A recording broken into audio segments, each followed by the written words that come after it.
goleador.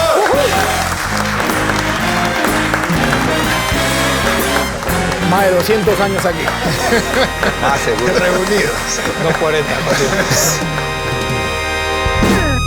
¿Quién quiere empezar diciendo qué se siente estar acá en esta reunión de amigos, de compañeros, lo que significa estar aquí en... Siendo local como Local, peruano. local, ahí local, está. ¿no? Bueno, un privilegio estar al lado de grandes figuras.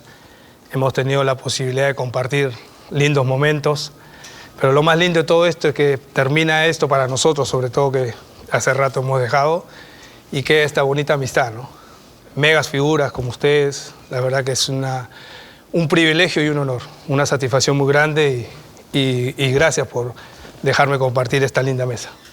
Yo como anfitrión, ¿no? Muchas gracias por este momento. Gracias, Betson, por brindarnos esta oportunidad de estar con grandes cracks, que no he tenido la oportunidad de haber jugado en contra, no hemos tenido, creo. No.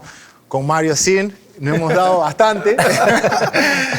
Con Yol compartimos selección y con la Feriña aquí, Bayern y Hamburgo. Hamburgo, y sí. con selección también hemos jugado, ¿no? Europa, Europa. A mí, un encuentro como este me trae muchas recordaciones de cuando llegué a Real Madrid. Cuando llego ahí y miro nosotros cómo estamos vestidos, me da la sensación que estoy dentro de un vestuario. Porque crack,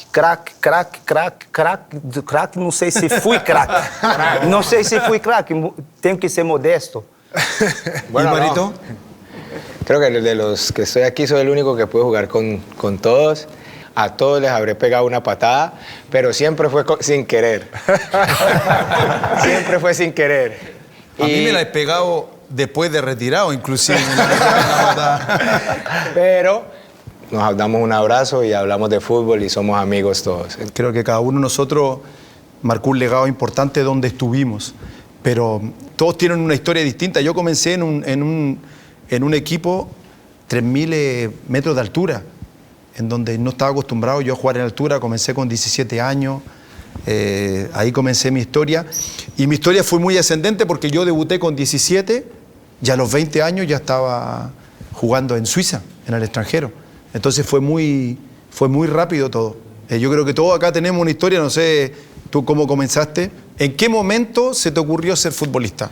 Yo jugaba en el barrio, como nos ha podido pasar a todos, con los amigos. Y un día mi padre, que éramos una familia grande, yo de siete hermanos, era el último, y mi padre hacía taxi y se encuentra con un exfutbolista de Alianza Lima, que era Rojas, el popular Cucurucho Rojas, que falleció, que en paz descanse. Y así se dio la vida. Mi padre lo conoció, él haciendo taxi, le dijo, mira, tengo un chico. Y bueno, me fui a probar a Alianza Lima, uno de los clubes más importantes acá del país, no lo podía creer. Y me aparecí y tuve la suerte de que este gran Cholo Castillo, que era una persona muy identificada con el Club Alianza Lima, que descubrió grandes valores desde las épocas de los 70, con Cubilla, Cueto, Velázquez y un montón de figuras, tuve la oportunidad que esta misma persona me pudo decir, regresas el próximo semana, y así continuamente, ¿no? Y bueno, empezó todo lo que es esta responsabilidad de jugar ya para un club. Oye, Pablo, ¿y tú cuando veías ya a Añol? Los goles de tiro libre que nos hacían celebrar a todo el Perú era increíble, ¿no? Pero no le pegaba bien, le pegaba bien. Bueno, intentaba. Que tampoco no se me haga muy jovencito, que hemos jugado juntos. Hemos jugado juntos. Pero yo era jovencito, ño. No, sí, obviamente. Tú siempre hablamos del fútbol, ¿no? Siempre comentamos en el fútbol, a veces las generaciones aparecen ellos. Sí. Si lo hubiésemos tenido ese 98, que esta artillería chilena que era Bam Bam y Marcelito, un gran amigo, no, ustedes, tú, Claudio, Jefferson, hubieran aparecido unos años antes, no sé qué hubiera pasado con nosotros. Y sí, en realidad uno siempre piensa, si hay tenido a este jugador, igual, tú, Mario, también lo mismo. Todo el tiempo. Si esa generación tuya hubiera tenido, no sé, ¿a quién? Pero de pronto si Falcao no se hubiera lesionado para el Mundial del 2014, ¿qué hubiera pasado? Pero bueno, y si, como a mí me tocaron como las dos generaciones, ¿no? Es decir, la que ganó la Copa América, que después llegó al Mundial del 2014, era totalmente diferente. Entonces por ahí yo decía, si nosotros en esa generación anterior hubiéramos tenido un jugador con el que jugué en el Mundial del 2014, Claro, ¿qué hubiera que pasado? finiquitaba la acción. Exactamente. Pero bueno, son cosas del fútbol. A veces es así. Mira lo que estamos sufriendo ahora en todo nuestro fútbol suramericano. Algunos países más que otros que no encuentran los jugadores que puedan reemplazar a los que estaban. Los únicos que no sufren son acá el amigo San Roberto. Ustedes son el único país que no sufren con generaciones futbolistas porque es impresionante ustedes lo que producen, ¿no? Para mí el mejor 9 de la historia, para mí, ha sido el fenómeno. Sí, Ronaldo, para mí no sé también. para usted, Justo te iba para a preguntar, justo te iba a preguntar por Pregunta. eso. ¿Cómo fue compartir? Para mí ¿Cómo fue también. esa pelea ahí? Que te tuviste que poner un El 8 1 más más 8. 8. 1 más 8. O 1 más 8, perdón. Sí, el 1 más 8, sí. Bueno, lo que pasa es que yo venía del Real Madrid y en un momento se me dio la posibilidad de ir a jugar al fútbol italiano. Y claro, yo venía como estrella, pero resulta que cuando uno llegas, y no sé si te ha pasado a ti, y ves que hay Vieri, Baggio, Ronaldo, ¿dónde juego acá yo? O sea, no. Y ahí tenés que reinvertirte y para mí... Por eso, ¿cómo hacías para tener esa pelea ahí día a día? ¿Qué es lo que tenías que hacer extra? Tenías que darte cuenta de que de alguna manera es como la inteligencia comercial, ¿no? Cuando tú tienes una empresa y te das cuenta que es la habilidad de la otra empresa, que es tu competencia, te das cuenta que lo que tienes que hacer. Claro. Entonces yo ahí me di cuenta de lo que no hacía Vieri, lo que no hacía Ronaldo, y lo empecé a hacer yo. Y entonces ahí yo creo que uno puede equiparar la cosa o salir un poco más de fortalecido. Después, cuando el te equipo dicen... ya no juega para ti. Cuando te dicen, no, Por eso. no, pero al final tienes que ponerte a trabajar en pos de lo que el equipo De lo que necesita. Y ahí es donde Entiendo. tenés que ser más Claro, inteligente. claro. Y la 1 más 8 nació porque Ronaldo, el presidente me pidió, está acá, yo la traje la 1 más 8, aquí está, mira. Claro. Acá está, viste, la 1 más 8, mira. ¿Esa se la vas a dejar aquí a la gente de Betson? Sí, para Betson. Nos vamos a rifar nosotros. La vamos a rifar. La 1 más 8 nació porque Ronaldo, que jugó toda la vida con el 9, exigió la 9. Entonces yo no tengo problema. Si yo tenía que dársela a Ronaldo, que era el mejor del mundo, se la di. Pero a mí lo que me pasaba era que nosotros como futbolistas tenemos que estar constantemente reinventándonos. ¿O no? Entonces siempre hay adversidades y uno tiene que buscarlo como oportunidad. Entonces yo le dije al presidente, bueno, puedo sumar números, puedo jugar con la 18, me dije, no hay problema, puedes jugar con la 27, con la 18, no, pero yo quiero ponerle un signo más. Me dijo, no, eso no se puede. Me dijo, ¿cómo no se puede? Si usted es el presidente, hable con el presidente de la federación. Y habló con el presidente de la federación y me dio permiso para poner un signo más. Fue una camiseta, una de las más vendidas en la historia del fútbol italiano. Y al principio yo mismo le ponía el signo más con tela, tela adhesiva, tape, claro. con el tape. Y después ya la marca mandó a hacer ya la camiseta directamente de eso. Tú tuviste a Ronaldo, ¿cómo era Ronaldo? No, Ronaldo, me falta palabra para describir su grandeza. Sí. Jugué con una de las mejores generaciones, ¿no? de Brasil, el equipo de 2006. Fue un equipo que entrábamos para jugar amistoso o un partido oficial de cualificación. Y yo me recuerdo que yo era lo más chiquito, no de edad, pero recién llegando en la selección. Y ahí atrás sentaba Cafú, Roberto Carlos, Rivaldo. Y ahí yo acá... com mi Walkman, a época Walkman, escuchava, e aí deixava mi Walkman em pausa e escutava eles, estavam apostando, mira, quanto tu crees que vamos ganhar, quanto vai ser partido? Não, hoje vamos meter 2, hoje, e apostavam aí, e eu... Te metía ahí a Betson y apostaba. Se esta época tinha Betson, eu estava rico. Não necessitava jogar até 43, ele ia retirar antes, eu me retirava antes. Porque o resultado, ellos atrás já sabían. Então, isso me dava muita tranquilidade. Ahora que te escuchaba hablar del tema de Ronaldo cuando estaban en el Inter, no te esperan en los grandes equipos. Es decir, si tú no jugabas porque estaba jugando Ronaldo y en un partido te ponían y no andabas bien, no te volvían a poner. En los grandes equipos no te esperan. Es decir, tú estás en un gran equipo y bueno, el técnico no te va a preguntar no, está jugando Thiago Silva y mañana vas a jugar tú. Si tú no juegas bien al otro día, no te vuelve a poner. Sí. Entonces, eso te crea la expectativa de que cuando estás jugando en un gran equipo tienes que estar preparado. Y si tú no te cuidas para estar preparado, cuando te vayan a poner, si eres suplente por X o Y motivo, sales, no pasa nada, muchas gracias, nos vemos en otro momento.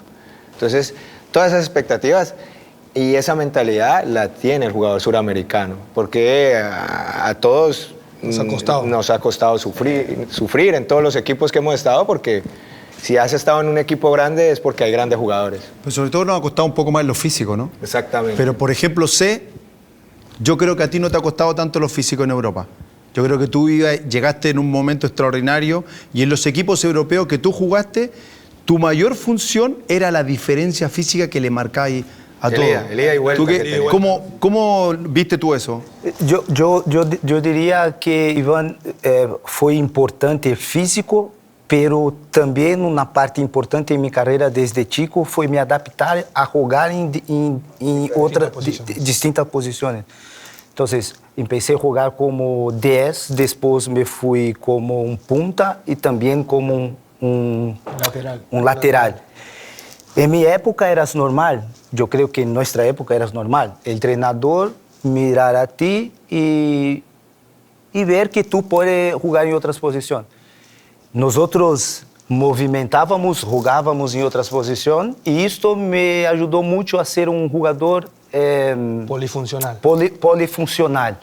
Hoy tenemos mucha dificultad porque si en la base, ejemplo, de Palmeiras, que cuando dejé el fútbol fui ejercer una función de asesor técnico y ahí estaba siempre en la base mirando ahí sub-17, sub-15 y o maior problema que teníamos aí era quando o treinador cambiava um chico que jogava adelante e metia ele de lateral.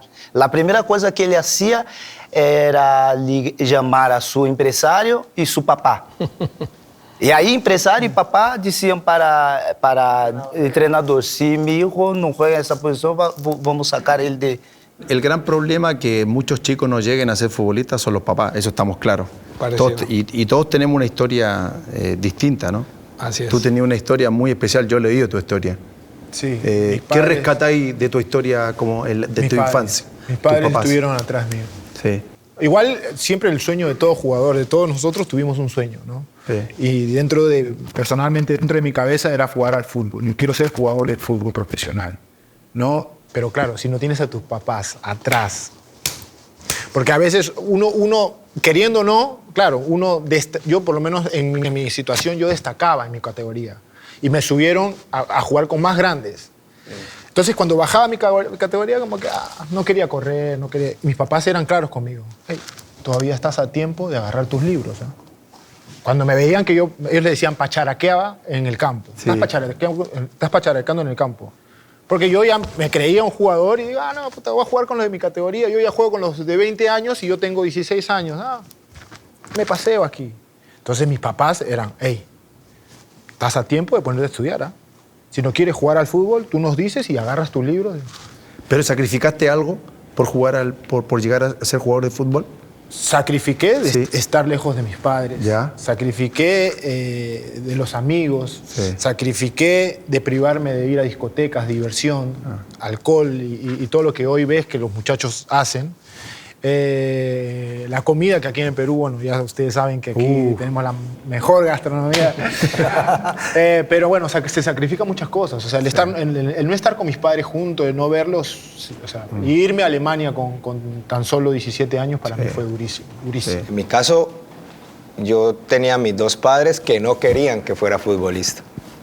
¿Los dos? Los mamá, dos. Papá. ¿Sí? Sí, sobre todo mi papá, que quería que yo estudiara.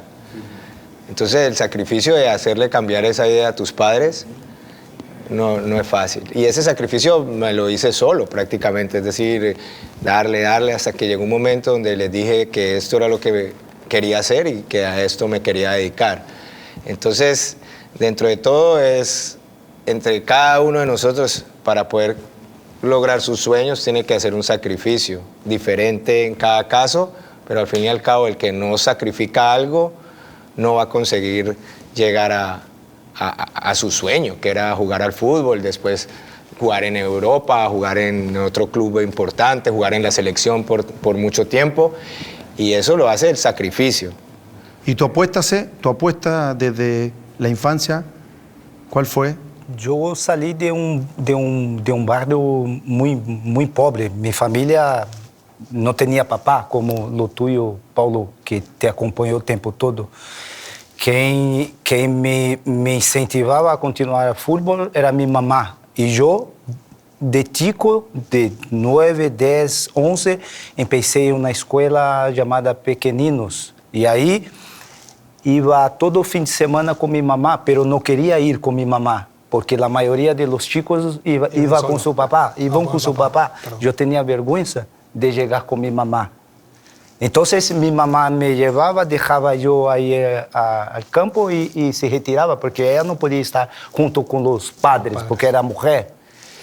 Entonces llegó una época que he dicho para mi mamá, mira, ¿por qué mi papá no está conmigo y viene solo tú? Mi mamá ha dicho, porque tu papá, yo peleo con él todo el día porque tu papá quiere que tú vas a trabajar y yo quiero que tú vas a jugar. Y ahí yo pregunto otra vez, pero ¿cómo sabes que quiero jugar o que você es jugador por tu pasión? Necesitamos hacer siempre alguna renuncia, algún sacrificio. Mi sacrificio fue acreditar en mi mamá, que para mí no entendía de fútbol, pero me miraba con la pasión. Fíjate que en la conversación ha salido muchas veces en la apuesta que cada uno de nosotros hemos hecho en la familia, los papás. En el caso mío también mi mamá, porque yo perdí a mi papá también muy joven, con 13 años. En el caso tuyo, tu mamá, familia, mi mamá, o sea, pasión, esfuerzo. O sea, todos tenemos una historia ligada a eso, ¿no? Pero hay un sueño que de alguna manera comienza a forjarse desde niño. Y en el caso mío, por ejemplo, yo jugué al fútbol para ser feliz. O sea, primero, porque amamos al fútbol. Después, hoy tú escuchás muchas veces el dinero, el auto de lujo, o las modelos, para salir con las modelos, que yo no era de esos, pero bueno. ¿Por qué se ríen si no es así? Pero en general, todos en torno a lo que es nuestro sueño. Mi sueño más grande era jugar por Chile. Era lo que tenía en mente. Y mira que los 5 que estamos acá hemos sido referentes de nuestra selección. Creo que los 5 también hemos sido capitanes. ¿Tú también fuiste capitán de Colombia? Sí. ¿Sí? ¿Tú fuiste capitán de Brasil? Sí. Bueno, tú sí. Pero para mí lo más difícil era buscar una convocatoria para a selección una época donde eu mirava e dizia, ¿dónde vou jogar? ¿Cómo voy a ser convocado? Yo salí de la lateral por causa de Roberto Carlos. Eu pensei em lateral e he visto Roberto jogar. Como que vou jogar aí? Tenho que ir para outra posição. Tiene que irte más adelante o Não vou jogar nunca. más al centro. Não vou jogar nunca aí. Então me fui mais para centro e aí mirei que tinha pouco mais de chance. Se te vio en el Mundial de no sé qué año contra Ghana, que hiciste el gol. 2006, sí. 2006, que corrías por lo... Tú eres el único que corría ahí. Yo y Emerson ahí. Yo salía de los partidos. Porque lo de adelante lo veía que... Miraba sangre, mi sangre salía. Pero lo de adelante no quería. No regresaba más. Y salía rojo. Tío, hay que regresar, tío. Pero la primera convocatoria que tú tuviste con Brasil, ¿te la recuerdas? Me recuerdo. ¿Quién estaba en tu puesto? En mi puesto, la primera convocatoria fue en 95. 95. Un año antes. ¿En la Copa América? Antes de la... Fue un amistoso. Japón-Corea. No, estaba Roberto, yo y Roberto. Branco estaba saliendo, estaba veniendo nueva generación, yo y Roberto. En esta primera convocación yo dije, yo quiero jugar con la selección, no solamente una convocatoria. Por eso después fui para medio. Yo y Roberto, yo dije, no voy a tener ¿Tu primera chance. convocatoria quién estaba de 9? ¿De 9? Tú ahora llegado estaba Claudio. ¿Y qué pensaste en esa primera convocatoria? ¿Qué pensaste? Yo vengo a ser titular aquí al tiro. No. O sea, yo veía a estos cracks jugar y decía, yo quiero estar ahí también. No, yo me preparaba, o sea, vi inclusive una Copa América que se hizo aquí en el Perú, que no fui llamado y yo esperaba ser convocado, pero bueno, tenía que esperar por mi proceso, ¿no?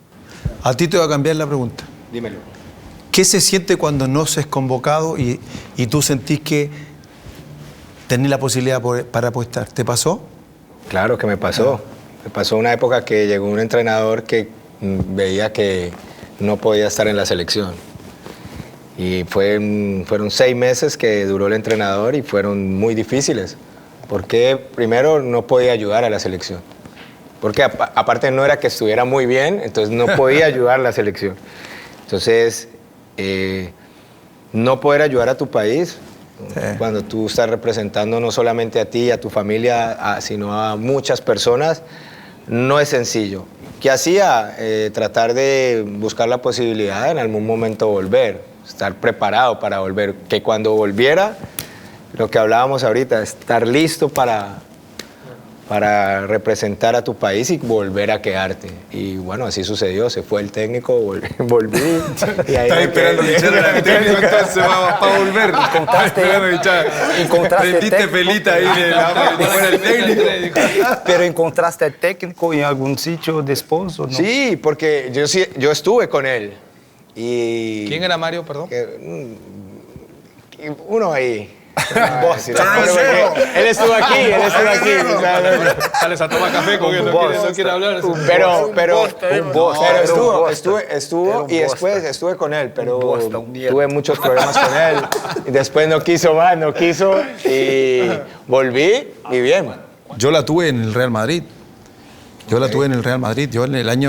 llevaba 2 años ya en el Real y llega Jorge Valdano. Y me llama a la oficina y me dice que no va a contar conmigo, que tiene otra proposición para el equipo, va a traer otro jugador. Entonces yo le digo, no, pero no me conoces como yo entreno, no me conoces mi forma del día a día. Entonces dame una oportunidad. No, si te quieres quedar vas a ser el 5.º extranjero, el 5.º delantero. Y en ese momento jugaban solo 3 en Europa, ¿te acordáis? Entonces no iba a jugar nunca. Entonces me acuerdo que igual me quedé y en esa pretemporada me fui ahí colgando el avión a Nyon, Suiza, era la pretemporada, y me acuerdo el primer entrenamiento, porque tú esperaste para que se fuera, yo inmediatamente el primer entrenamiento yo traté de expresar mi forma de ver el fútbol en el primer entrenamiento. Entonces me acuerdo que él hace 2 equipos, Jorge hace 2 equipos para posesión de pelota agresiva, de manera agresiva, para recuperar la pelota. Y me acuerdo que aquí hace 11 jugadores y aquí hacen 10. Y él se mete a jugar, justo en el equipo en contra mío. Y yo digo, y venía con la pelota, y yo digo, esta es la mía. Y me tiro al piso, le quito la pelota, agarro canilla, rodilla, nos caemos, y cuando yo intento pararme por la pelota, me tiro un codazo hacia abajo. Y me dice, che, boludo, vos, ¿siempre entrenás así o solo cuando odias a tu entrenador? Yo le digo, yo siempre entreno así. Tú sabes que en ese momento, Jorge, él pensó entre sí, este será así. Llegó al vestuario y Ángel Capa, que era su ayudante, y Félix, que era el entrenador de arquero, él llega al vestuario y dice, nos equivocamos, dice. ¿Nos equivocamos con qué? Si los chicos entrenaron súper bien. No, nos equivocamos con Zamorano. ¿Viste cómo entrena? Dice. Y siempre recuerda esa anécdota, Jorge, porque todos tenemos ese prejuicio de antes, pero uno tiene que buscar esa forma de ganárselo en la cancha. Yo no me peleé con él, yo simplemente entrené como siempre, al máximo, y después empecé jugando. El primer partido, me acuerdo, con el Sevilla, al segundo 13 hice el gol, que hasta hace poco era el gol más rápido en la historia de la liga. Entonces todos tenemos esa capacidad como para poder en una adversidad encontrar una oportunidad. No hay que ponérsela nunca fácil al técnico. Nunca. ¿No? Porque ¿cuál es la fácil? Uno decir no hacer bien las cosas y el técnico dice, ve, tengo la razón. ¿Sí? Entonces hay que ponerse del otro lado, a ponérsela difícil, ¿no? Me parece. Pero Iván ha tenido la oportunidad de hablar con el entrenador, ¿no? Claro. Que no te quería, pero tú has tenido la oportunidad de hablar. Y aunque que no tenía oportunidad de hablar, que fue mi caso. Mundial de 2002, yo no he tenido oportunidad de hablar con Filipão, viviendo mi mejor forma en mi carrera. Estaba jugando en Bayern Múnich y no fui convocado para Mundial 2000. ¿Y no te llamó? Nada. No me llamó. Me llamó solo en una oportunidad que fue los últimos 2 partidos de las eliminatorias. Primeiro partido contra Colombia, no, contra Bolivia, La Paz. Ahí o Brasil necesitaba ganar uno de los 2 partidos para ir a Mundial. Fue una fase difícil. Brasil ha tenido 4 entrenadores y lo último fue Scolari. Y ahí me convocó, jugué, pero fue peor partido de la selección, lo mío también. Mi temporada fue estupenda, pero fui analizado por un mal partido. Hoy hablaste de La Paz. ¿Cómo es jugar? ¿Tú jugaste La Paz? ¿Cómo lo viviste? Terrible. Terrible. O sea, Fuiste con los tubitos de oxígeno, hay alguien, un entrenador y llevaban tubitos de oxígeno. Lo que uno siente, Iván, es la frustración, ¿no?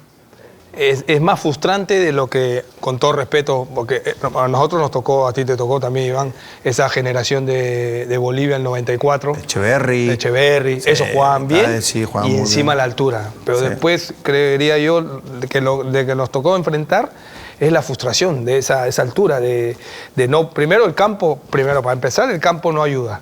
Es también un campo difícil de controlar el balón. Encima la velocidad que va la pelota todavía se pone, pero es muy frustrante. Pero sabés, Ñol, que para nosotros, por ejemplo, los delanteros centro, en la altura, nosotros somos explosivos.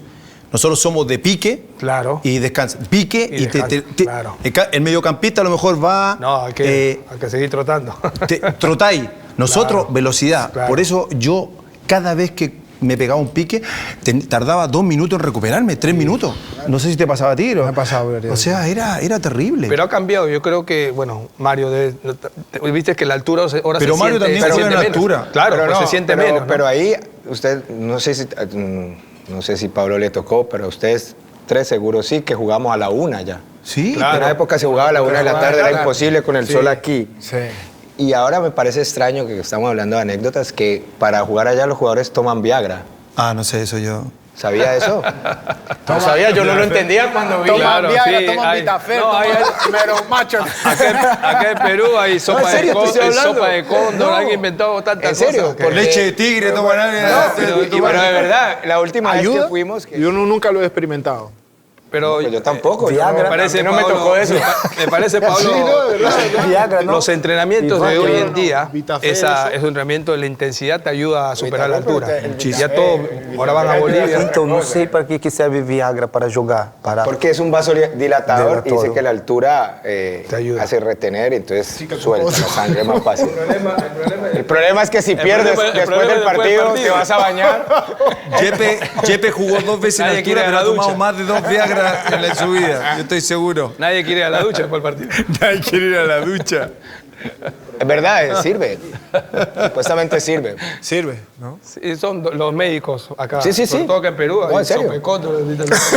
Con esa mentira dijo sopa de cóndor. 4.500 un equipo universitario a 4.500 metros. Ganó un partido y el secreto dijo sopa de cóndor. ¿Sopa de qué? Cóndor, ¿viste? La En ave Puno, esta que en la Puno, tenemos en la ¿no? montaña? En Puno. En Puno, no, en Cerro Pasco. En Cerro Pasco. 4.500 metros de altura. O sea, es que cómo puede ahora, jugar? Bolivia, Imposible. ahora Bolivia no es que tenga un equipo, pero cuando nosotros nos tocó ir ahí, que estaba ese Platini Sánchez y esos que Claro, pateaban desde la mitad de la Valdivieso. cancha, ahí era difícil. Ahí era difícil. ¿Y Ahí. qué? Ahora no. Si ustedes nos llevaban a Barranquilla a jugar a las 4 de la tarde. 3 de así la que no tarde, me- 3 de la a las tarde. 3 de la tarde. 2. A las 2 de la tarde en Barranquilla. El 50 grados de calor. Te ponían el ventilador para que queme más. Carbón en el vestuario para que saliera el humo. No, eran terribles. Es verdad. Sigue todavía. El ventilador ese que te ¿Seguro? Sigue ahí.